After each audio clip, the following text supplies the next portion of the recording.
What's up, everybody? Welcome to the Microcast. As usual, today's episode is hosted by me, Zoe Rome, and my co-host, TJ David. What's up? We're really excited to chat today. We're going to start things off again with some hot or not topics because, man, that really helped us get into the flow last week. I'm not sure if it was that or the engagement news that we buried an hour and 20 minutes into the podcast. I'm good at burying a lead. That's what people tell me. Yeah, that's what you want to test the real ones. Well, I thought I got into a good flow with those hot or not topics. I feel like we're going to have to start escalating. We might. Life announcements on the podcast. I thought you were going to talk about escalating hot or not questions. I feel like we're doing that pretty naturally. Well, the first few will be really fun. We're going to escalate. Yeah, so we're excited about that. And then we're also going to dive into a little discussion, a little Q&A about Zoe's new book, Becoming a Sustainable Runner. And there's just so much great content in there. A lot of it relates back to the principles that we use at Microcosm with our athletes, and there's just so much crossover. I really can't wait to get into it. And then, per usual, we'll chat a little bit about our Chumbawamba moments, working through things, falling down, getting back up. And just on an aside, if you are looking for support in your running journey, if you've got a question you want us to get into, if you've got a hot or not topic you want our opinion on, send us an email. We're really interested in hearing from you. microcosmcoaching@gmail.com. Yeah, and I wanted to give a shout out to all the Microcosm athletes who have bought the book. Still tons of copies available, obviously, for anyone who has yet to buy it. It's just $29 on Amazon. And if you have bought it, go ahead and leave it a review. You know, that stuff is really helpful for authors. It only takes a couple seconds. It's not a book report, but any small gesture like that is really helpful in getting authors' work out into the world. Heck yeah. And that's how, as a community, and we'll get into that a little bit more in our discussion around becoming a sustainable runner, but that is how, as a community, we can support each other. It's small acts like that that really make a difference over time. So it's UTMB day. Yeah, UTMB. Man, have you been watching the live stream today? I did. I tuned into CCC right when I got up this morning, and it's been on. Americans having an amazing showing. Yeah, it's so fun to watch. Yeah, so that is first up on our hot or not list. UTMB, hot or not, TJ? I gotta say, UTMB is hot. Yeah. I mean, it's such a cool event. It's tough because I feel like usually this question is framed as some sort of litmus test in the trail community, as if there is a right or a wrong answer to this. And I feel pressure to cover it that way in the media. I get, I've gotten so many DMs this week asking me to write something about the Dacha debacle, which I think is, really overblown and oversimplified by people whose platforms benefit from promoting an overly simplistic narrative. And, we usually are in Chamonix this time of year, and it is such a fun event, and it is such an amazing place to be, but it also is a lot. I don't find myself feeling too much FOMO from not being there. I like watching from afar. I do miss the energy, but I also like sleeping in my own bed, eating my own food, and not having to wait in a conga line of spandex-clad middle-aged men to get everywhere. Wow, you made a very, I think, strategic decision not to go out this year with having a big 100-miler coming up. And it's tough. I know we had a ton of fun last year, and I ran CCC. And it's just such a great race, great atmosphere. I mean, the course is insane. Yeah. It's totally worth the hype and a reason for, everyone wanting to get out there and do it. But I will say on the other end of that, UTMB's hot. It's great for the elites too, being able to watch such a high concentration of great runners compete, is particularly interesting for me. But on the other side of that, it is a crazy week. Mm-hmm. Some folks might really prefer to just be in Chamonix when it's quieter, enjoy a little peace and quiet on those trails. And you can experience the whole course in so many different ways. It doesn't have to be through racing that event. And I do think there's a litmus test that we like to have our athletes go through when they're talking about A races. And part of that is does the race reflect your values? And I know for me, it's a little wishy-washy sometimes with UTMB. I mean, there's so many runners. It's such a big race series. Feels a little polarizing at times. I mean, their politics aren't the most ideal. Their environmental values aren't the most ideal. But at the same time, I do sense that they are trying to learn and grow and like be more inclusive and to be more environmentally forward. Are they doing it perfectly? Absolutely not. But it's complicated. I don't know. It is complicated. And, again, it's not about perfection. Yeah. I think it's about progress. I think it's about like cost benefit analysis a lot as well. Sure, but yeah, I don't know. I'm just thinking from a value, from my value standpoint, are they making an effort to improve in many different areas, especially, around inclusivity, environmentalism, stewardship, are they making an effort there? I think they mean well, but I do think that there's work to be done. Oh, so much work to be done, but like, I mean, so much work to be done. Be really curious to see how things look 5 years from now, 10 years from now. But I think that like where I come down is like, I'm along to grow and learn with the organization. Yeah. Totally. The Congo lines turned me off a bit though. Gotta be honest. Yeah. That's where my hesitancy, and I'm almost like, it's lukewarm because I'm like, man, I remember when I got stuck in the Congo line and I was just like, brutal. Just absolutely brutal. I think there's one thing that we're in universal agreement on, and that's the UTMB theme song. Which is our second hot or not topic. What do you think? Hot or not? I am not hot on it. Not hot. I'm going to give it a hesitant hot just because I think it's so funny. So the song, if you're on YouTube or wherever you are, Spotify, Apple, go ahead and just like search up, what's it called? It's called like The Conquerors by Vangelis. And it's so funny. It was originally written to be in like a biopic about Christopher Columbus, which like a little bit of a red flag there. And the lyrics are literally written in fake Latin, which I find so freaking funny. And I remember looking up that one of the lyrics in like fake Latin roughly translates to, "In the night, the mines through they conquered," which is just like hilarious to me because it's just complete nonsense. Feels a little too on the nose considering how many countries there's UTMB events in now. Oh, I know. Like the conquering, like the conquistador aspect of it, what more potent metaphor for UTMB could there be than like Christopher Columbus, who just like stumbled onto land incorrectly and was like, "I found it," and like he didn't. Like I just think that is like a pretty potent sort of parallel. And it's just so overblown and operatic in all these really dumb ways. I think it's the best. And it also has been adopted as the official sort of, the official song of the Portuguese Socialist Party, which I find funny as well. Yeah, and it just has those vibes. It just has those vibes to me, which is why I'm like, this is not hot. Yeah, not hot. Feels a little bit too much like the music that might happen in the background at like a book burning. Yeah, and some other things throughout history. Other structured gatherings. I don't want to mention here. I don't want to get canceled. There's a vibe, and it's not working for me. Yeah, but little goose steppy. It's a little goose steppy. That's right. That's where I was going with that. All right, extra cold ice baths. What do you think? So the evidence, this is like one of those things where I feel like is kind of like a good litmus test for like, does this person know their shit? Does this person not know their shit?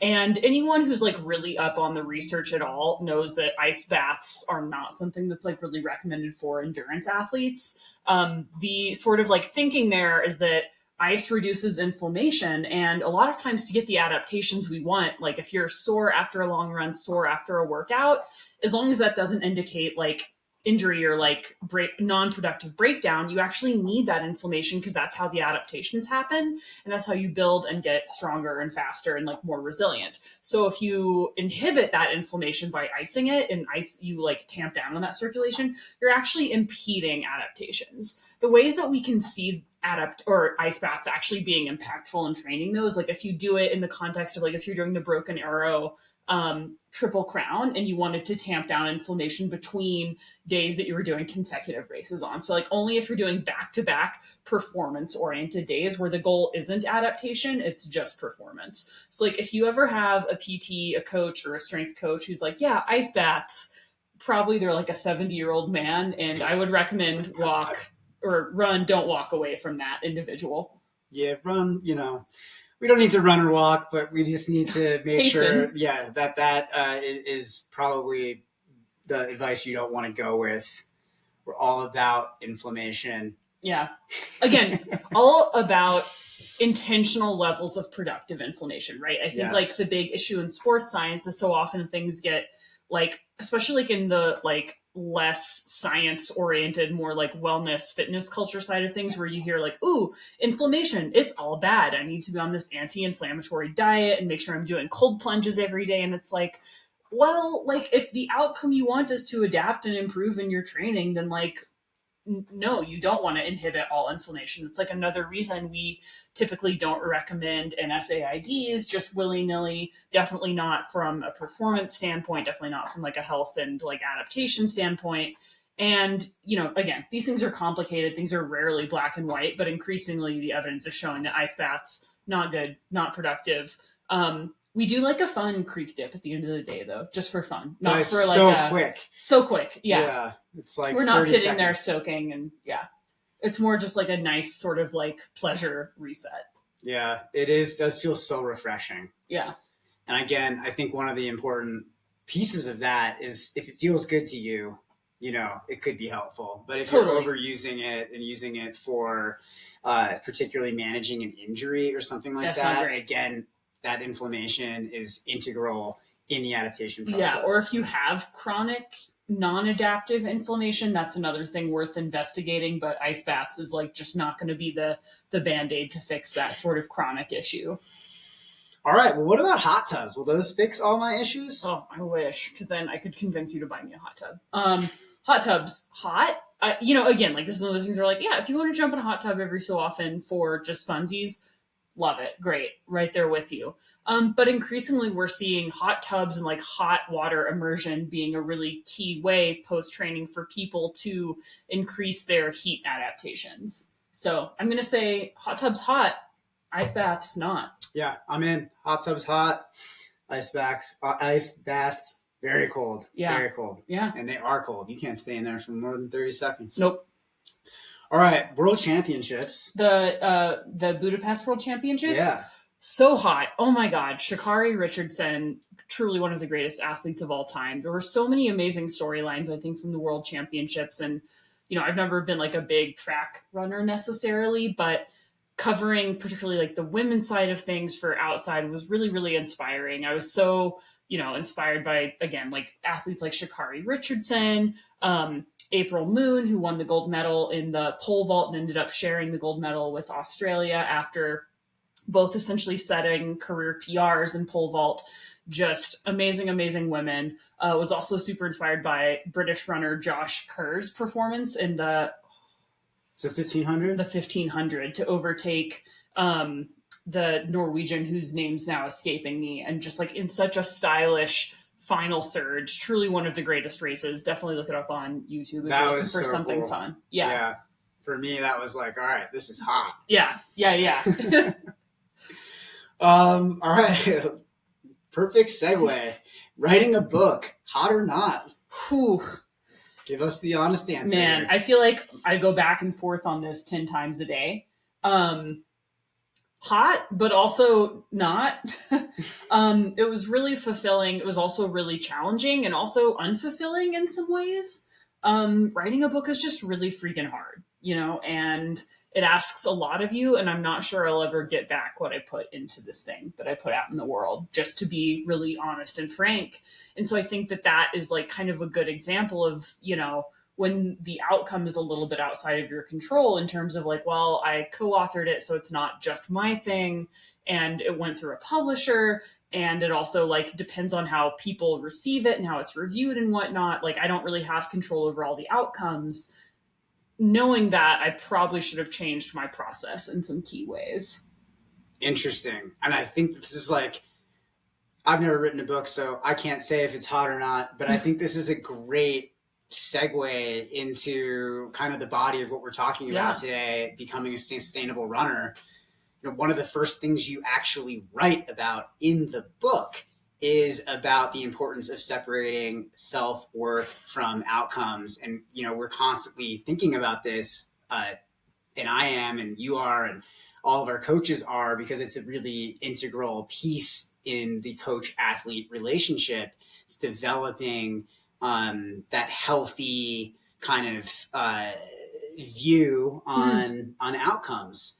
And I'm just curious. I mean, you already kind of like hinted with some great insights there, but it almost feels like a little too ironic that you wrote a book on outcomes, you know, and part of it was on self-worth and outcome. And that's an integral piece of becoming a sustainable runner, is having a good relationship there with yourself. But also the fact that you put a lot into this book and you might not actually get as much out as you put in. And so tell us like something like about that. You literally, this was the first thing you wrote about. Does that signal the importance of this? Why is that so sticky for you guys? Yeah, I think, you know, for me, I wanted to start the book off by kind of leaning into something I struggle with and being honest about it and owning it, because this book isn't written from a place of complete authority. It's written from a place of like, hey, this is stuff that me and my co-author Tina still struggle with all the time. And instead of just presenting answers from on high and like clear cut like solutions that I think would ring hollow for a lot of folks, instead of trying to like tell people we have problem solved this, we wanted to invite them to wade into the tension with us, to know that it's okay to struggle with this stuff, that we don't have it totally figured out either. But we wanted to present some frameworks that have been varying degrees of helpful throughout our journeys along the way. You know, I think it would have, you know, I definitely could have written a book about how I never struggle with identity and always get my training done and have never once cried on a work call, but that would just be inaccurate and dishonest. And so I thought that writing a book that was just honest about like, hey, like I wrote this book, I'm an elite athlete. People say I have it going on, and yet I struggle with this stuff all the time. Let's like sort through this together. Totally. And I like that. I love the idea of coming forth with that honesty. I feel like that you're so aligned and in integrity with your values, and you and Tina both were, and that's obvious throughout the entire book. There's so much integrity in this. But what would be like an example, like a concrete framework or way an athlete who's kind of struggling with that? Like, I put so much time into this, and then the result that I got just like didn't correlate exactly to like the amount of input. And that makes me, you know, I'm feeling a lot there. I'm feeling disappointment. Yeah. I'm feeling guilt. I'm feeling shame. How do I tell people like that this was my result when like they saw how much I was training? Like, what are some ways that we can combat that a little bit? Yeah, I think that's actually a really good question and can be helpful for a lot of things we go through in life, whether it's training, writing a book, work stuff, because to be honest, the outcome is never guaranteed, right? Like even in a relationship, the outcome is never guaranteed, but what is the process. So like, what can I do today if I don't know what's going to happen in 5-10 years? What can I do today that's in alignment with my values today? Knowing nothing is guaranteed, knowing that like probably no matter what, like whether I win this race or I lose this race, whether I, you know, have a bestseller, don't have a bestseller, what can I do today to make sure that no matter what the outcome is, I feel like I was standing in my integrity, I was adhering to my values, and I felt connected to the process. And for me in the book, it was like, and it was kind of like a continual process of fine tuning and finessing this, but making sure that, again, the book was a way of me of living out my values, that I could speak truth to some of the things I was going through in my professional and athletic career and help other people avoid some of the pitfalls of falling into, you know, traps that I had fallen into.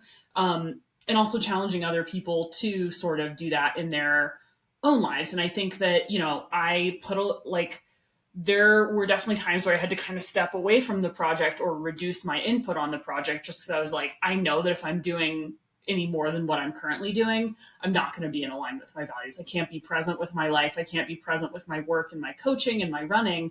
And all of that has to sort of be in balance. And so like there were times where the book did sort of take over my life to an extent, but there were also times where it coexisted with me really sort of wonderfully. And I think that the same thing can be said for training, right? Like I train in a way that no matter what happens at the finish line, I feel really, really proud of what I did. And I don't feel like I was sacrificing a ton, right? Like and that doesn't mean I don't make sacrifices, but to me, they just don't feel like I'm giving things up. They feel like I'm inviting excellence in. And I think sort of reframing that for a more positive perspective is a way of making sure we focus on positives in the process rather than letting the outcome define us. So what I'm really hearing is that emphasis, and there's just a really great section of this book that differentiates between process and outcome oriented goals. And I think that concept fundamentally can be transformative to athletes who don't yet understand what process-oriented goals are. Basically, they're these small goals that we use to create stepping stones en route to the outcome that we're hoping to achieve. And they're small, and they're kind of the things that we implement in the present moment that keep us aligned with where we are now and not thinking too far ahead of ourselves, where, okay, that's the outcome. I'm always looking at that outcome, and then all of a sudden I'm not present in what I'm doing. I'm not running the mile I'm in. Is like always a great example of that. And so I'm kind of thinking, you guys really make a great case for the importance of process-oriented goals, but also what you were just alluding to there, which I think is another great takeaway, is the fact that the process in general, like if we really break down, say we're training for a 100-miler, we do 12 really long runs. Okay, that's 12 small steps that get us to that big goal. We can't control what happens in that outcome. We can't actually even control if we're going to make it to the start line of that race. We hope we do. We're training for that. But what I'm hearing you say, and correct me if I'm wrong or let me know if I'm on the right track here, but that those 12 long runs would need to have some kind of emphasis that is in alignment with your values, that is fun, that brings joy into the process. Yeah, and I think really explicitly so. Like, I don't think it's enough to just, like, thoughtlessly go about your training. Like, I think you have to really, like, connect that, like, especially when it feels hard or you feel disconnected from the training, or when you do start to feel like things are falling into a sacrifice framework. Like, I'm sacrificing my Friday nights, or I'm sacrificing my Saturday mornings. I'm sacrificing time with family or friends, or time kayaking, skiing, whatever it is. Like, I never feel like I'm giving up skiing or I'm giving up time with friends. I feel like I am giving myself time on the trail. I am giving myself an opportunity to be excellent. I am giving myself an even richer opportunity to really connect with friends. Yeah. And I'll just take it because I know you quite well. You're very good at leaning into that. Yeah. And I think that is one of the ingredients that's super important. You guys talk about that again in the book, is like, you have to lean into that decision. Yes, you have to be really intentional and explicit about it. That's right. And I think that in doing so, you give power to the choice that you've made, because at any given time, we could be choosing to do something else. When we choose to do this podcast, we choose not to be in the training logs. We choose not to be writing an article for Trail Runner. We choose not to be relaxing on the couch. We choose not to be walking the dog. There's an infinite number of choices you have but instead, you have to kind of lean into the decision that you do make and hope. And I don't even think hope. You're saying to bring really a lot of intention. Yeah, bring intention. Yeah. I think that's a really important takeaway for people, because I know we're both coaches. You're not just an author, you're a coach too. And that informed the book a lot, but we see athletes struggle with that. Yeah. Yeah. And I think that, again, like, I think that sort of a red flag for, like, you might want to do a values audit and like a time audit on yourself is when you feel like, oh, I'm giving up, or I'm sacrificing this for that, or I like when you start to think that you're trading in things. Like, again, like, being excellent at things does require complicated negotiations between priorities. That's a fact. But I think that there's always a more positive way of framing it, right? Like, there were a lot of, like, I wrote this book primarily on nights and on weekends. And it was like, I would love to be watching 30 Rock on the couch with my dog, but I need to write that. Like, this is how I invite excellence in right now. Or like, it's Saturday and it's a powder day and I wish I was skiing, but like I need to grind out these edits. And instead of being like, I'm missing out on skiing, I get to put out this product that I'm going to be excited about. And I think that, I sometimes like the thing of like, oh, never say I have to run, always say I get to. That doesn't always feel authentic to me. And I think, again, it is just like about thinking about the really explicit ways that it connects to your values. And I think that sort of the proceed with caution, check in with yourself. Like if every day I was writing the book, I just felt like I was sacrificing, maybe the book isn't the best expression of my values, and I could think about another way of living those values out. Yeah, and I think that is really important insight and to reflect on, to put out there, just to think about, and for athletes to, and humans really, in anything, if it does feel like a sacrifice all the time, where's that joy factor? Where's that meter? Is it like infinite joy, abundance of joy? I feel really good, or are you kind of on the other end of the spectrum there? And this kind of reminds me of another important thing that I picked up in the book, which was about, kind of like having that positive perception around what you're doing. And the way it was described in the book wasn't kind of like this unhealthy positivity, or what do we call it? Toxic positivity that I've heard. But it was, I feel like the kids on TikTok would say. Yeah. But like, it's more of this kind of like trying to create your reality and spin it. Like you were just mentioning, I'm not skiing, I'm grinding out edits, but that is because this outcome of wanting to publish a book. And like, that is a good thing for me because of X, Y, and Z and all the learning I'm doing. And like, kind of like your process of reframing there, which is a concept in the book, was really positive and kind of lended itself to helping you get through some of those points with more friction. Yeah, I think that, again, and it's not learning to just like ignore, like, I think, again, it has to feel authentic. So it's not just about spinning or reframing or ignoring things that don't feel good. Like, acknowledge and validate how you really feel and learn to cultivate and practice gratitude as you go as well. Yeah, that's awesome. All right. I'm really curious about like this topic around self-sabotage. And you guys talk about it in the book. And as a coach, I feel like I see this a lot. Like we have athletes who, they might self-sabotage themselves. They don't check into the log for weeks on end, or they kind of like play up an injury a little bit more maybe, or like they don't, it's like, maybe I'm not, I'm running 4 days, and I know I could run 5, but I'm not, but I have a big goal coming up. And we often see, or like in a race, I trained for 8 weeks for this race. I really put in an effort. And then I found out my friend was coming and I decided to run with her and she wasn't trained. And so like, there are these small ways that sometimes consciously and subconsciously we're self-sabotaging and we're robbing ourselves of an experience where we could really learn deeply about ourselves and ideally tap into that infinite potential for creating and for finding out what our limits are that like really exists. And so I was like really interested in this part of the book as a result of that, something that we talk a lot about in coaching. And I'm just curious, how athletes can recognize if they're self-sabotaging. What is your kind of approach to dealing with this in your own training? And like, there's also this other piece kind of that we see where it's like the opposite of this is to like stay hard and like you got to force everything through. And I think that's self-sabotage as well. Right. So I'm just so curious on what your take is on this. Totally. And we go into this in the book, but I think it really comes from a place of self-awareness, right? And knowing what self-sabotage looks like for you.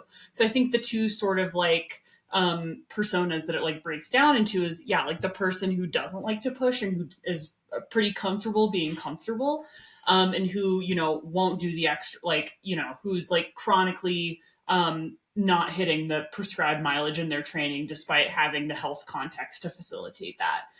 The person, or on the other side of the spectrum, there is the more like stay hard sort of persona of someone who like chronically overdoes it, who will run through injury, who will run through illness, who does extra workouts beyond what's prescribed, is like doing 10 sets of strides rather than 4, is like doing crazy strength training that has no purpose other than to serve an emotional need in their training. And I think that understanding like what your patterns are, like, do you feel like you're not enough, so you overdo it to overcompensate? Or do you feel like you're not enough and you kind of do what you need to do to confirm that to yourself, and you like handicap yourself before you even start? I think those are the two kind of ways I typically see it show up in training for athletes. I think honestly, the majority of like people that I've coached tend to be the people who overdo it, right? And that's why they hire a coach, is to hold them accountable. Absolutely. So I think that like, you know, when self-sabotage is part of the equation, I feel like that's where having someone that you trust that to hold you accountable and to hold you to your potential matters the most. And that's what coaches are for, right? Like if you don't trust your coach, that's a huge issue. But if you feel that you're struggling with self-sabotage, you absolutely really need to make sure that you're accepting the loving and intentional feedback from that person in your life that you've put in a position of sort of holding you accountable. So do you feel like having a coach is probably one of the greatest tools you can have in your toolbox for accountability in this area? Yeah, I would say for athletes, having a coach is the biggest way. And the second best way would be like, depending on what self-sabotage looks like for you, also having like a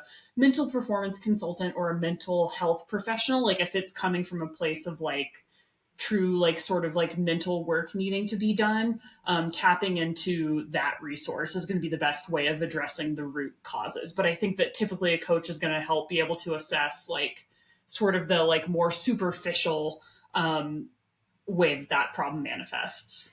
And do you, in your opinion, and this is a little bit more broad, but like do you think the coach is the best way to ensure that an athlete really fully commits to the process of training and pushing for their potential? Or is there some other a kind coach of safeguards? Can't commit for you, but they can tell you what it looks like to be committed and to be sufficiently committed and insufficiently committed, right? Like I can tell when an athlete isn't giving it their best, but I can't make them want to give their best either. Yeah, that's true, right? You can't like I can't do the work for them, but I can say, hey, here's the work we need to do. Right. And also, you know, it's so great. And, you know, the opportunities as a coach are amazing because you have so many points of comparison when you've worked with people who have been successful and you see what that looks like. And then you've repeated that process hundreds of times with athletes. You know, it becomes very obvious, the athletes who have, you know, are working within the context of their life and maximizing their potential, or sometimes who are self-sabotaging or leaving potential on the table and then wondering, why didn't I accomplish that goal? Or why was I pushing cutoffs? I thought I was going to be in the mid-pack. I actually think a lot of times when people self-sabotage, their first thought is, I told you so. Rather than like surprise, it's like, see, I was looking for proof that I'm not enough. And there it is, because they created that story and then they like laid the groundwork for that story to be true. Yeah. And that is so prevalent. And I think that is a really, really important part of this whole discussion, because when we feel like, oh, we're not enough or we're not good enough, we're often going to look for and do things that uphold that story. Yeah, exactly. So I think it like really comes down to addressing that underlying feeling of like, I'm not enough. And then again, working with a trusted sort of third party to hold you accountable to breaking out of those patterns and doing the work that's necessary to create a new narrative. I love the idea of creating new narratives. So many opportunity in doing that in running, because it's a safe space for that. Like if you fail, it's just running. Yeah, it doesn't matter. No one cares. Right. No one gives a shit. It's just running. It's just running. Like I tell this to my athletes before races, like no one cares if you're 10th or 10,000th. Like no one really remembers who won Western States 5 years ago. Like we think we do, we try to, but like in the end, that's not what's important. It's the experience, which is important. And I think you guys make a strong argument for that being part of the kind of like the kindling or the fuel that stokes the perpetual fire of what a sustainable runner kind of has going on in terms of perpetuating the process forward over years and years and having those time scales where you can actually start to get better and realize that potential. Yeah. Another thing that I thought just really stood out to me is around the ideas of taking breaks. And I think this is something that in our coaching organization at Microcosm, we've been talking about a lot lately with all the coaches, because athletes often want to take breaks but breaks break habitual habits around training, which are really important. They create a breaking consistency, which is important. And I'm so curious because there was a portion of this book where Tina really talks about taking a multi-month long break from running and how that helped her in her journey. And as a coach, I really question that. Well, just to head that off, I think Tina had a really specific case. She had been diagnosed with pretty extreme red S, and she was really interested in starting a family. And she had worked with a fertility doctor and several medical professionals who basically told her that if she wanted to be able to carry a child to term, she was going to need to address the underlying red S. And for her, that meant taking a break from running. And that also, it wasn't like she was jogging at the time. She was competing for Team Great Britain. So she was logging 120-mile weeks, and she needed to take a profound break from sport in order to heal her body, to heal her mind, and to start her family. So I think, like, you know, her story offers like a kind of extreme sort of case study for like the scenarios where, yeah, sometimes like it really takes extreme circumstances for people who are really connected to the sport to step away from it. But I think like when you see Tina now, like she's, you know, getting into ultra running and she is having more fun and feels more connected to the sport than ever, right? But it was at the behest and on the recommendation of several health professionals that she take a break. And I think that's usually the context that I recommend athletes take breaks in. Like I've had, you know, if you're going into treatment for disordered eating or an eating disorder, if you have a chronic health issue, like there are very real circumstances where like, yeah, this could be a really great time to assess your relationship to sport. And if your relationship to sport is characterized by disorder or dependency, that's a really great time to take a break. And I think that here again, like self-awareness becomes really important. If for you taking a break is the hard thing, that might mean that you need to take a break.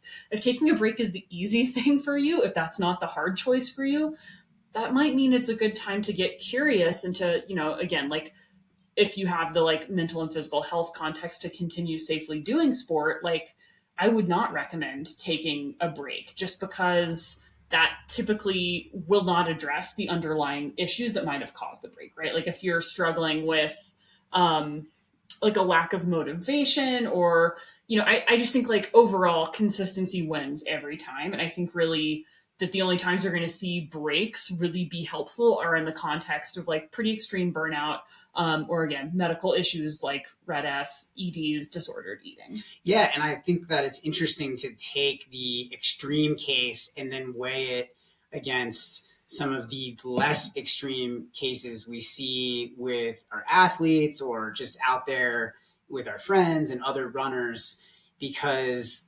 it's not, this is a pretty complicated issue sometimes, but the idea of breaking habits, you know, you have to ask yourself and have the awareness or have the people around you, are these habits really serving me? Yeah. Are these habits serving me? Are they serving my family, my community? Are they like serving my goals? Are they really serving my long-term goals? Are they serving my long-term health? And I think that's where things get a little blurry and why I thought it was a really important part of the book. Totally. And like we go into, you know, like again, like if you need to take a break from the sport for mental or physical health reasons, amazing. But I think that's like really, really different and shouldn't be conflated with like, oh, I'm feeling a little demotivated or I'm in a slump. And we give a lot of recommendations for like how to work through a slump because, you know, sort of low grade burnout and slumps are totally normal and you can definitely work through them in the context of healthy training. Yeah, absolutely. I totally agree. And I think, again, like if you were going to give this book to a newer runner, this would be like the perfect manual for that because there's so many takeaways and scenarios. But, you know, I think in general, as a coach, I think people often default to the break way too quickly. And I personally, that to me is often when your first sign is I need a break, that tells me you don't incorporate breaks into your life. Like you don't have time to just like sit and watch Netflix for an hour. You're probably not meditating, which there's a great section in the book about the importance of meditation. Like probably not taking that time for reflection. You know, maybe work is pushing you too much. Maybe training is out of balance. Maybe we're training a little bit too much. That's a volume knob. Right. You should like avoid breaks before they happen in most cases. Right. And so, I think the whole idea of how do we stay in front of burnout is something that you guys talk about and is important to recognize when we're talking about how do we develop that sustainable runner. Sustainable runners, sustain strong communities, and strong communities sustain a stronger planet. This is kind of the thesis of your book. How do we incorporate all of this together? Well, we need to take short, frequent breaks all the time in order to avoid longer breaks that disrupt the process later. Yeah. And, avoid the sort of things that, make you feel really burnt out and put unnecessary pressure on yourself, right? Like, I think something we frequently see as coaches, people who are like, I need to qualify for Boston and I have to do it this year. Or like, I need to run Leadville and I have to do it this year. And because that really shortens the timeline of these things, people end up having to do more than I would typically think is great for balance and longevity in the sport. So we're usually a fan of really making sure you embrace consistency over intensity and really always try to take the long view in your training. And again, you guys advocate for that really strongly in the book. And I think, when you take and I don't want to trivialize anyone who has a diagnosed medical condition, physical or mental health related, obviously, in extreme circumstances, it is important to take a break, and working with people who can help you see that and recognize that and then do that in a healthy way. Best, defense is, or the best offense is a good defense in that scenario where there is a world where, the context of sport has changed. Tina's aware, and this is all stuff she would say herself, but had she had maybe better mentors and a support system going into it, she wouldn't have had to step away as completely as she inevitably had to. Well, I think that could be a good segue over to a couple questions I've got about community. One of the thesis of the book is that strong, healthy individuals who are kind of playing that long game, who have a healthy relationship with running, tend to make up healthy communities in the running space. And I don't know, I hadn't really thought about it necessarily in those terms before, which I don't know, is probably surprising considering, we have a community of over 200 runners at Microcosm. And I never really connected those dots. So that was kind of like a big aha moment for me when reading this and also in listening to you talk about it. And I guess my curiosity and what I think the listeners would really feel interested in is what would be your advice? How do you suss out a community of healthy runners with a long-term perspective versus a community that maybe is a little too rooted in the never enough mentality or something along those lines? Yeah, I think, and this is something we talked about in our values episode, is making sure that your community connection is rooted in values, because that stuff isn't going to change, right? Inevitably, our lives ebb and flow. People have kids, people move away, people's training schedules change, but your values shouldn't, they should shift over time, but they shouldn't radically change overnight all the time, right? So I think that is kind of the values are the glue that hold these really meaningful communities together. I like that. And it just reminds me of all the goodness that was in our episode about values in the Microcosm community. And it's nice to hear experts in this kind of affirm some of our approach. And yeah, no doubt, it looks like that. I don't know. It's, for me, making that leap then to the planet is again another tough leap. How do you explain? Yeah, I think for us, a big reason to write this book was that there's a lot of books out there that talk about how to improve your own running. We wanted to make the case that you can't improve your own running without having the context of also building a stronger community and a healthier planet, right? If you're doing everything you can to improve your own running, but you're not working to ensure that other people have healthy, safe, and equitable access to, running as well, and to clean air and clean water, you're leaving a huge chunk of that equation on the table. So like all of these things are necessarily interrelated. It's like a three-legged stool, and it can't stand unless all three legs are sort of strong and supporting each other, right? Like you can't be your best running self unless you're supported by a strong community and a healthy planet. Likewise, a healthy planet doesn't mean a whole lot if it doesn't support thriving individuals and healthy communities. And a community isn't going to be healthy unless it's made up of a ton of thriving individuals and doesn't exist in the context of a healthy planet as well. Yeah, I mean that concept, like I had never looked at things within that same framework, and it just really speaks to me and the kind of the vision for the microcosm and community and the ecosystem that we're trying to create, and the impact we want to have, that community we want to have it have on the greater trail and running community, and how that ripple can then impact greater systems. And something that you mentioned in here is about the group effect. And this is another concept that I wasn't really familiar with at all before reading the book, but I kind of gather that it's like communities, when they're aligned with strong values, they have power to create systemic change. But can you maybe expound on that a little bit? Yeah. So in the context of the environment. Sure. Yeah. Yeah. So, so often and this is one of the things that's just driven me crazy in the process of like being on the book tour for this, is almost every time I do an interview, people are like, so what are the 3 things I can do to live more sustainably? And I'm like, the fact that you're asking me that tells me you didn't really read the book, because I want people to not ask, what can I do in my own life, but how can I connect with other people to push our community to better? Because the reality is there are very few things you can do in your own life that will actually have a measurable impact. And a lot of those things are not things that I feel comfortable putting on other people, like telling people to reduce their air travel. Well, that limits people's economic opportunities. And I don't think it's useful for me to tell you to fly less if we're just letting, like Delta and United not invest in sustainable fuel sources. Like, let's hold the big companies accountable and not offset the fault to the individuals, right? Another one is like something that frequently is brought up is like, oh, have less children. I would like to challenge people to reframe that to, why don't you give people who identify as women better educational and economic access, which is kind of like a better way of like framing that without just like offsetting the culpability on women who oftentimes don't have access to like reproductive justice, which gets harder in our country every single day.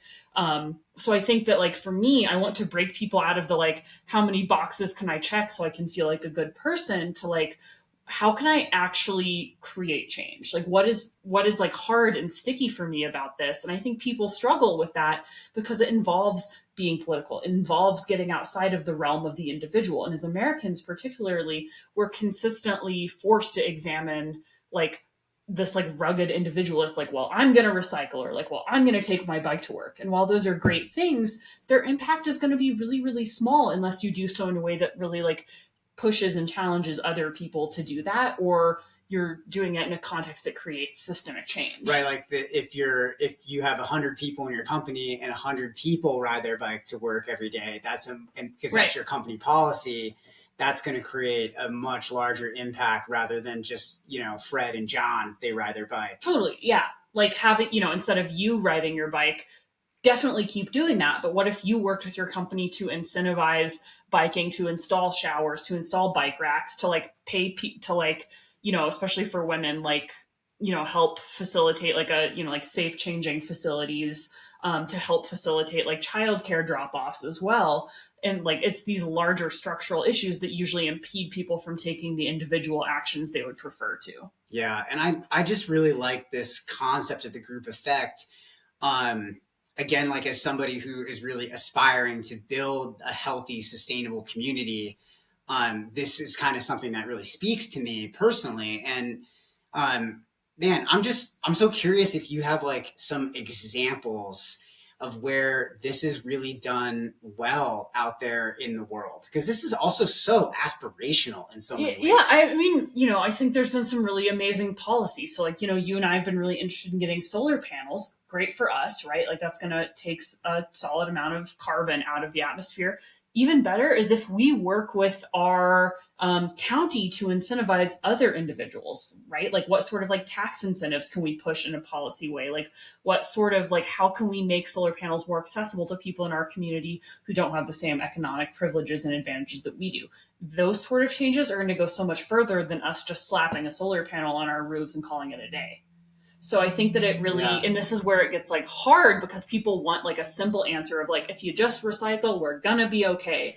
And the answer is, well, you need to take a look at like what your community has, what your community needs, and how you can serve them. You know, I think that like for me, I'm really passionate about housing access, and that's something our community really needs. And housing access is a huge environmental concern. And that's a big way that I can sort of live out my environmental values, my social justice values, and do so in a way that benefits people who aren't just me, and just so in a way that doesn't only meet my emotional need. Yeah, man, such a great answer.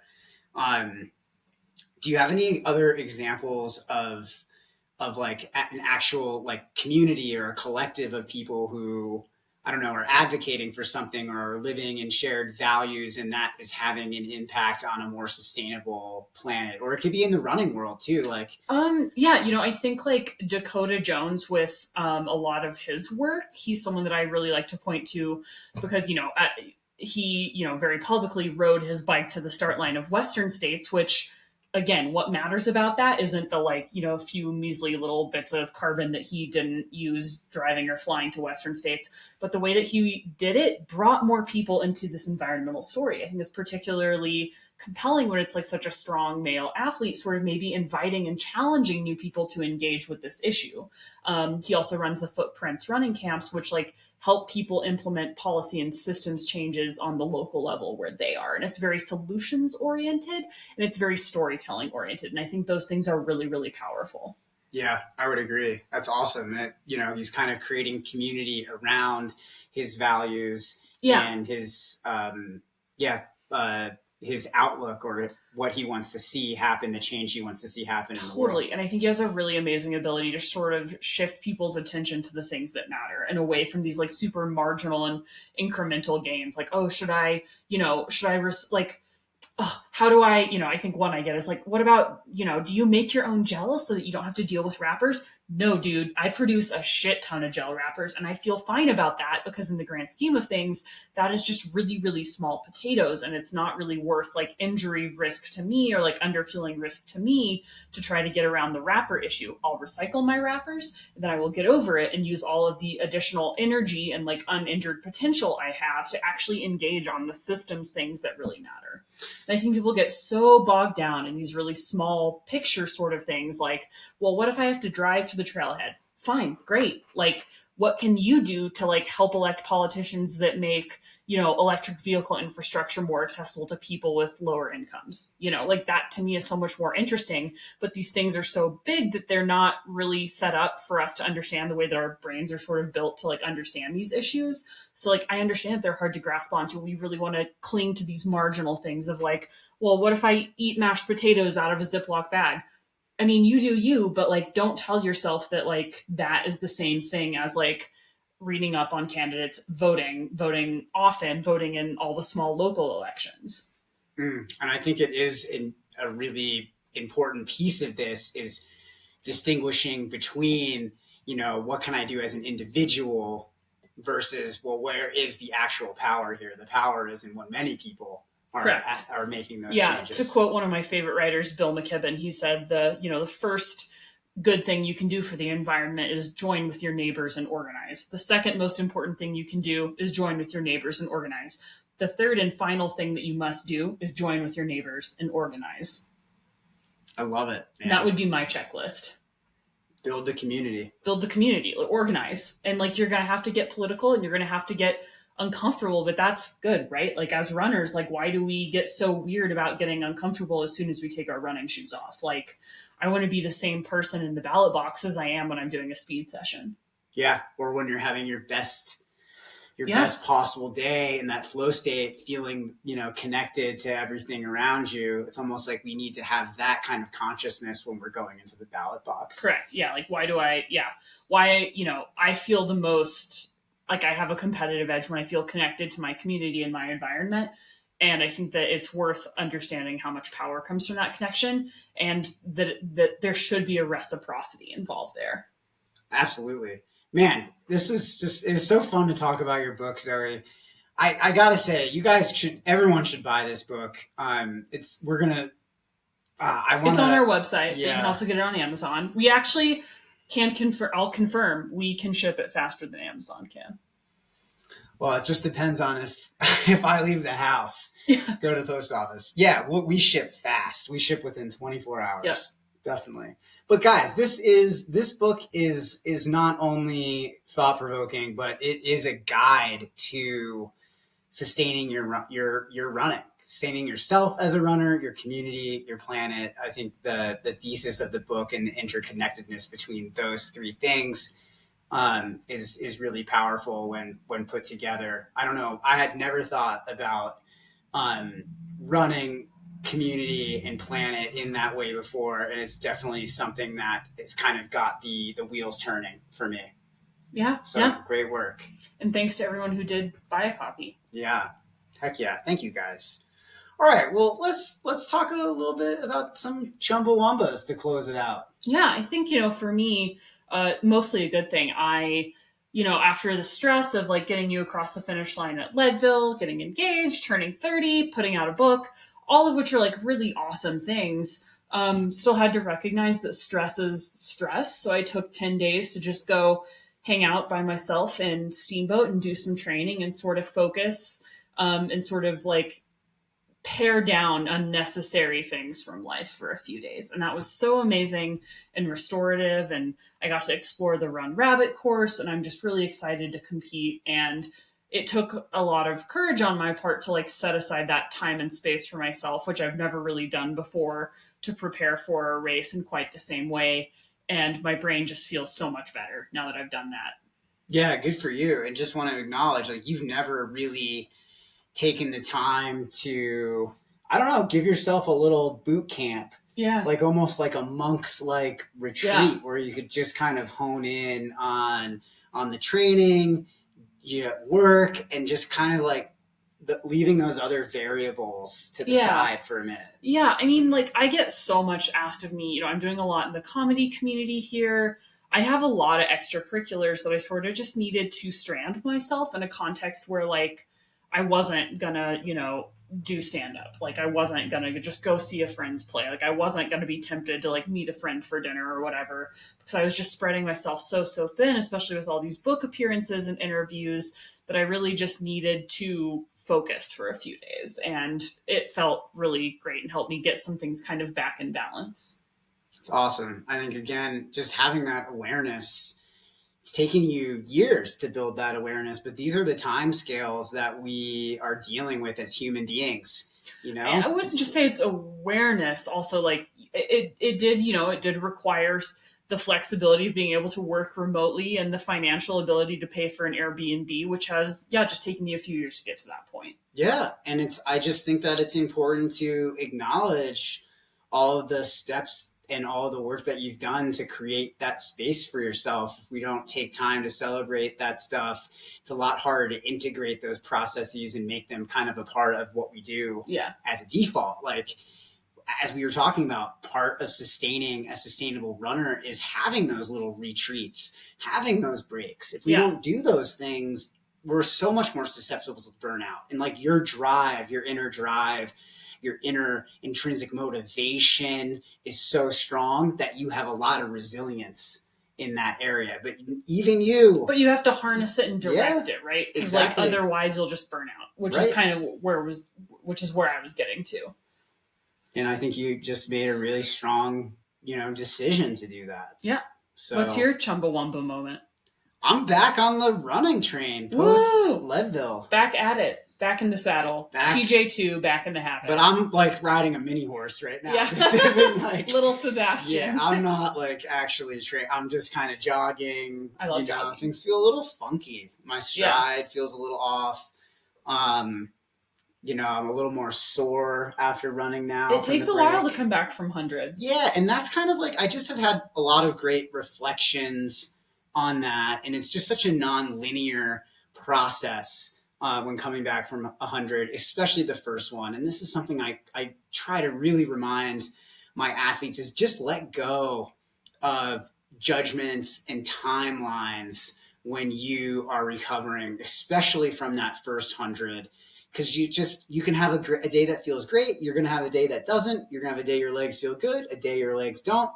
And if you're kind of forcing a timeline, for example, you're putting goals on your schedule already a couple of weeks after a race. Yeah, that's not. You're setting yourself up to have a misalignment between your reality or and an your endocrine expectations. implosion. Well, that too, and we definitely don't want that. But yeah, it was fun to race. It was fun to take a break. Yeah. I think I took 10 days off of running. Yeah. And that felt great for me. Yeah. I mean, you put a lot into running 100 and then almost sometimes the reward is like getting to kind of bask in that experience in the days after and the integration process of the insights that you get from that experience. And I've had a couple athletes who just, live locally and are like, oh, yeah. You always give me too much time off post-race. And I'm like, well, now I've done this myself. Yeah. And I know for sure you need to take that time off. So no. There's really no benefit to coming back. So, and yeah. I love having a personal experience now to kind of give you a body sense of what these things mean. Yeah, because it freaking is real. Yeah, it's real. And mentally, I mean, it felt good to have a week. This week, I felt really back into my body mentally. And it took a whole week. That's how much you give at that race. Yeah. It's wild. Yeah, that reflects my experience for sure. I'm kind of excited. I think I'll definitely do another 100. Yeah. I've kind of gotten to that You're point. into it? Yeah. I think I like it. I think I like it. I feel like that's how everyone feels. All right, guys. Well, thanks for joining. If you got any feedback or question for a future call, if you're looking for support in your running journey, we're here for you. Visit us on the web, microcosm-coaching.com, or contact us at microcosmcoaching@gmail.com. Have a good weekend.